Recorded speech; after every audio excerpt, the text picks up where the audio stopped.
High বন্ধুরা, এটা কচুরমুখী, লঙ্কা, রসুন, পেঁয়াজ, এই যে ডিম। আমি একটা ডিম বানাচ্ছি কচুরমুখী দিয়ে। পেঁয়াজ, রসুন, কচুরমুখী সব দিয়ে দিয়েছি। তারপর দেখাচ্ছি।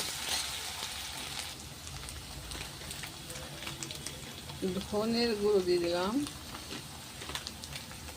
একটু লঙ্কার গুঁড়ো দিয়ে দিলাম, হলুদ দিচ্ছি, দেখাচ্ছি। হালকা একটু চিনি দিয়েছি, এই যে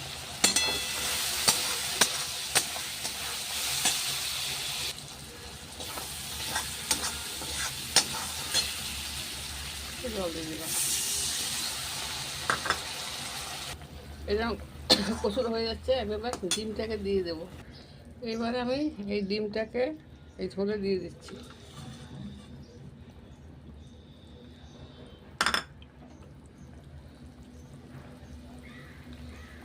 এই দেখুন আমার ডিম হয়েছে, আমি নামিয়ে দেবো। ঝোল দেখুন কচু দিয়ে আজ আমার ঝোল পোস্ট কীরকম হয়েছে। ভালো লাগলে লাইক শেয়ার করেন, ইউটিউব দেখলে সাবস্ক্রাইব করবেন, একবার করে খেয়ে দেখবেন।